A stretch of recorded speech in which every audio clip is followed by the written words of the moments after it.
Hi, welcome to Mel Cooks. Today I'm going to make pan de yuca, which are little breads made from yuca flour and queso fresco. They have a nice crust and a gooey, cheesy interior. I love them. They're one of my favorite treats from living in Ecuador, and you could find them at roadside stands where people would eat them for breakfast or for snacks. If you were traveling cross country on a bus, as many people did, all sorts of vendors would come on the bus, including people with fresh, hot panes de yuca. One of my friends taught me how to make these in Ecuador, and I would like to try it now because I really miss eating them. The first thing that you'll do is take your almidón de yuca, the yuca flour, and make a mound on the countertop. We're going to mix everything on the countertop. So this is a half pound of almidón de yuca, which is about 2 cups.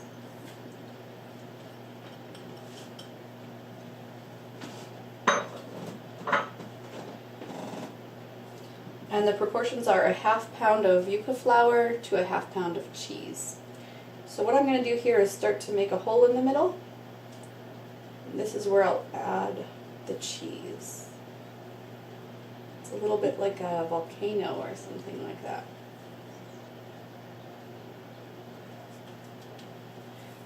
You don't need to grate the cheese because you can crumble it up by hand. I'm using a nice crumbly queso fresco that I got at the Rosita market. And what you can do is just squeeze it between your hands and drop it in the center. Don't start mixing it together yet. You want it to be a uniform crumble before you mix it with the yuca flour.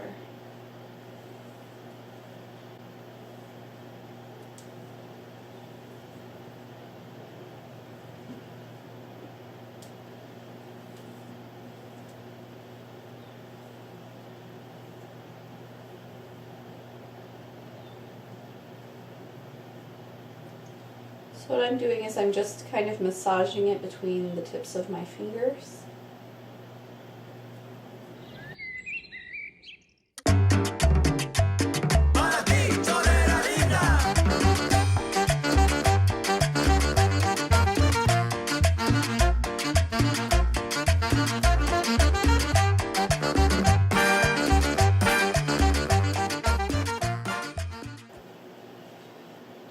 Now that the cheese is in fine crumbles, I'm going to start to mix the cheese and the yuca flour together. And the cheese is going to be what gives these panes de yuca most of their moisture.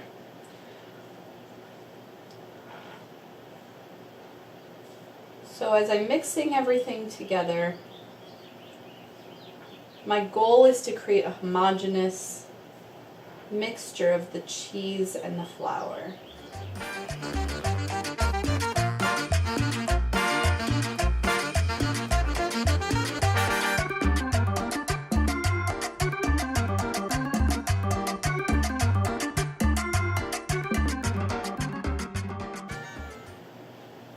The mixture definitely has a different feeling right now than it did at the beginning.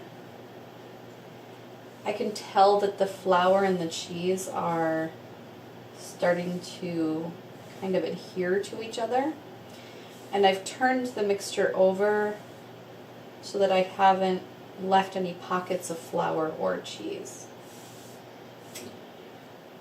And I'm starting to mix it with my whole hand. So it's time to add the egg. I'm just going to leave a little hole.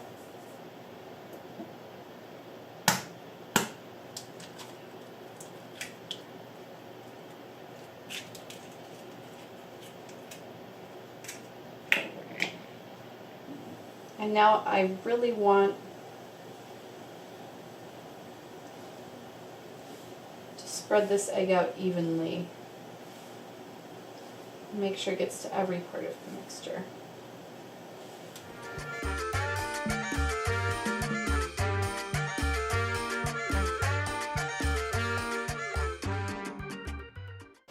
I can tell now that the mixture has changed color. It's a little bit more yellow from the yolk of the egg.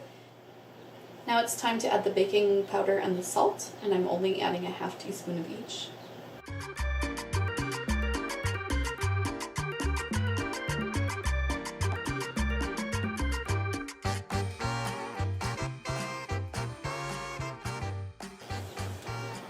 As I start to mix more aggressively, I can see that the mixture is coming together.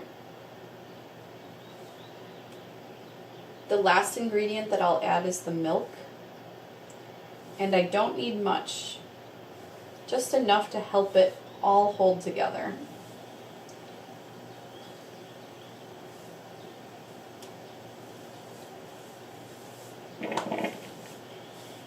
So once again, I'll make a hole.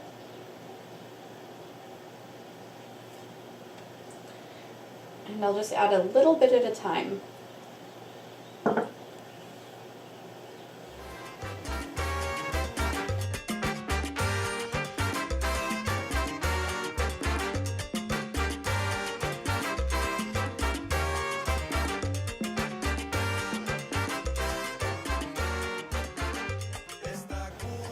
The character of our dough is completely changed. It has a bigger crumb now. It holds together.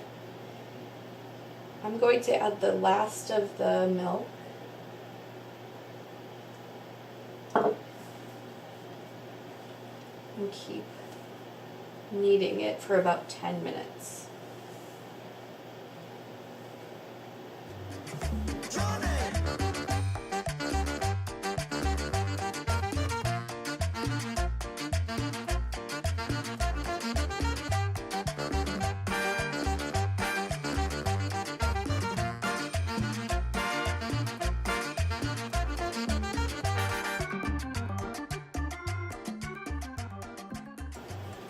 You can tell when the dough is ready because your hands will be starting to get clean and you'll be able to pick up any extra pieces with the dough ball.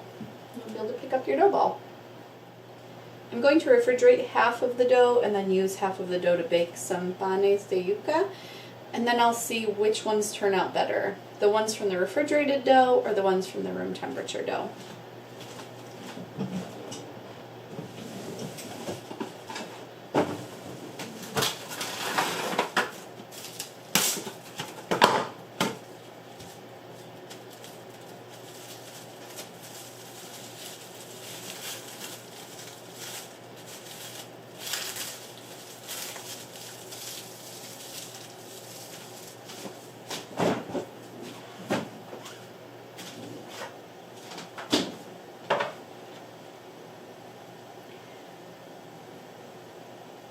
I'm going to start to make balls of dough about the size that I want my panes to be. And it is important to make these uniform size so that they bake at the same rate.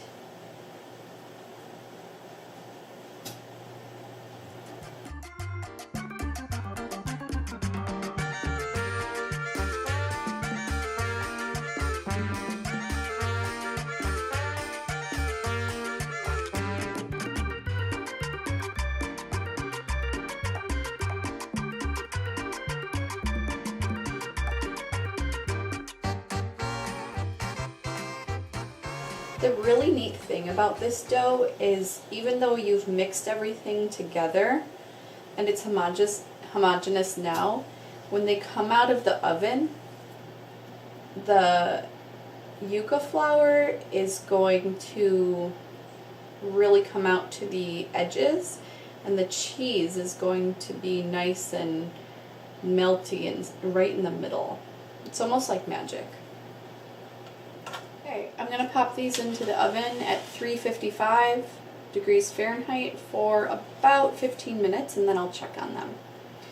What I'm looking for is a nice light color with a brown top, slightly browned.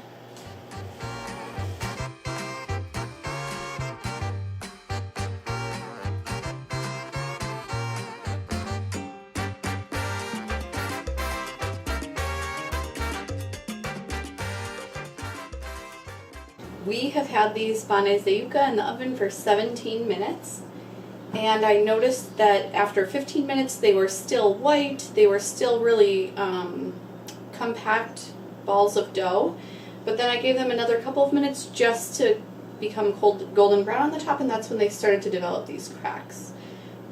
Let's wait a couple of minutes and then we'll test one out. You can see that they are really white on top. They just have a couple golden brown spots, and then on the bottom is where you see most of the coloration.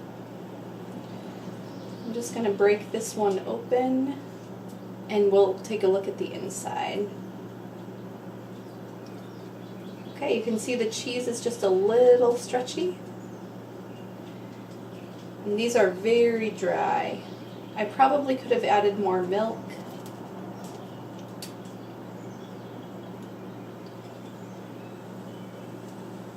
Let me taste this.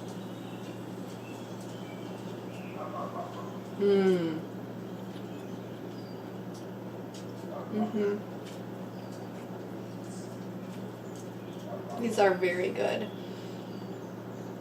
I think if I just let them rest a little bit longer, they'll be perfect.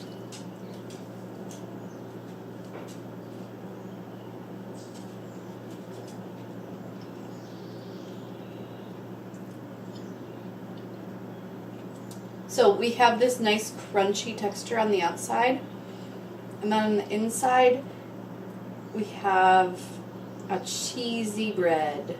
It's really nice. It's a little spongy, it's a little stretchy.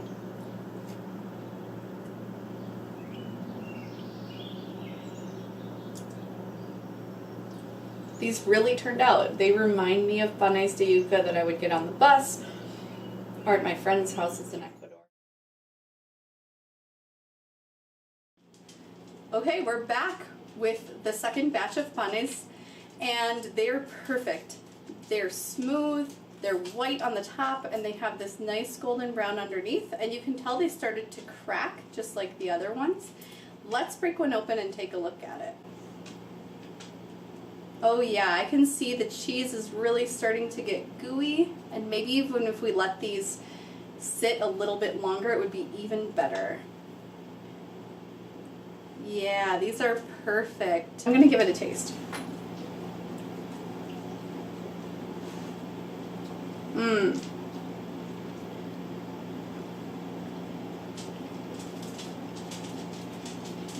This is perfectly gooey on the inside.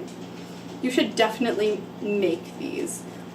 Alright, well, I hope that you've enjoyed this, and I really hope that you try making panes de yuca. Ciao!